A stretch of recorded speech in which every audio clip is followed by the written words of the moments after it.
শিয়ালদা রানাঘাট শাখার কাকিনাড়া রেল স্টেশনের কাছে 2 নম্বর রেল লাইনের ধার থেকে উদ্ধার তাজা বোমা। স্বাভাবিকভাবেই আতঙ্কিত রেল যাত্রী থেকে শুরু করে সাধারণ মানুষ। ঘটনাস্থলে জিআরপি এবং আরপিএফ পৌঁছে বোমা উদ্ধার করে। যদিও জিআরপি ও আরপিএফ এর তরফ থেকে বোমার কথা অস্বীকার করা হচ্ছে। সংবাদ মাধ্যমের কাছে তারা মুখ খুলতে চাননি। বোমের উপর জন্ম হয়েছে আমাদের। রানাঘাট যাওয়ার গাড়ি 3 নম্বর প্ল্যাটফর্মে আসবে। 12 গজে রানাঘাট 3 নম্বর প্ল্যাটফর্মে আসবে।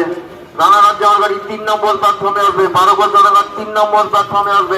হ্যাঁ, ব্যাপারটা কি মেন কি বলবো আর এই যে এই তো একমাত্র শুনলাম যে একটা বোম পাওয়া গেছে ওইখানে রেলের লাইনের ধারে। এই তো আমরা তো রেল লাইনের ধারে। হ্যাঁ বললো মাঝখানে শুনলাম। দুর্ঘটনা করতে পারতো বড়। হ্যাঁ 100 সে তো 100 বার দুর্ঘটনা করতে হতো। অফিস টাইম এখন সব যাত্রী যাতায়াত করছে।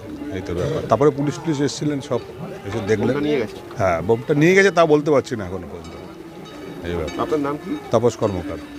এই তো জিনিসগুলো তো ঠিক নয়। রাস্তাঘাটে মানুষ হাজার হাজার মানুষ যাতায়াত করছে, মানুষের জীবন নিয়ে খেলা। হ্যাঁ, আমি এখন কাই যাচ্ছি। হ্যাঁ, এই তো শুনলাম যে রাস্তাঘাটে এরকম পরিস্থিতি বিভিন্ন জায়গায় হতে পারে। মানুষের মানে নিরাপত্তার কোনো ঠিক নেই। যখন তখন মানুষ হাতের মুঠের মধ্যে জীবন নিয়ে বাড়িতে বেরোবে, এটা ঠিক না। তার একটা ব্যবস্থার দরকার আছে। হ্যাঁ, যে কোনো জায়গায় থাকুক, রেল লাইন মানে কি সেটাও তো রাস্তার মধ্যেই পড়ছে। আমার নাম অলোক রায়। হ্যাঁ, একটা শোনা গেল এখানে একটা বম পাওয়া গেছে একটু ব্রিজের আগে। তারপরে দুনিয়ার আরপিএফ জিআরপি এসে ওটা মানে সংগ্রহ করে নিয়ে গেল। একটাই মনে হচ্ছিল।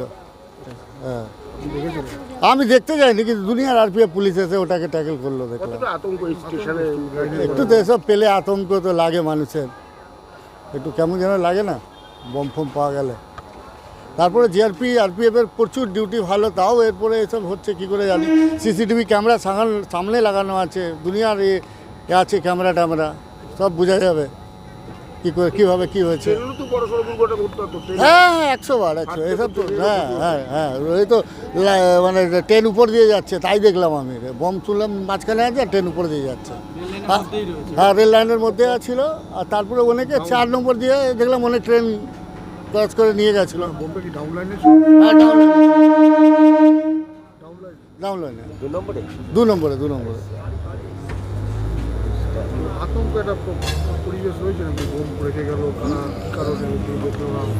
এরকম কেউ মানুষ বুঝতে পারছে না, সেরকম কিছু হয়নি। কিন্তু এটা আতঙ্কেরই জিনিস। কথার কথা, বম টম পাওয়া যাওয়া মানে কি আতঙ্কেরই জিনিস তো।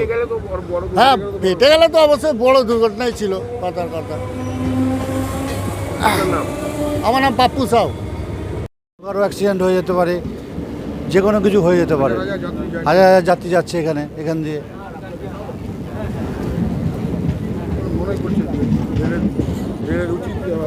হ্যাঁ, আরও সিকিউরিটি বাড়ানো, আরপিএফ বাড়ানো, যাতে কোনো সাধারণ মানুষের কোনো অসুবিধা না হয়। সাধারণ মানুষ তো রেলের ওপরই নির্ভরশীল ম্যাক্সিমাম, তাই না? হ্যাঁ, 700 লাইনের উপরে বোমা। ঠিক আছে, আমার নাম মলয়কান্তি দাস।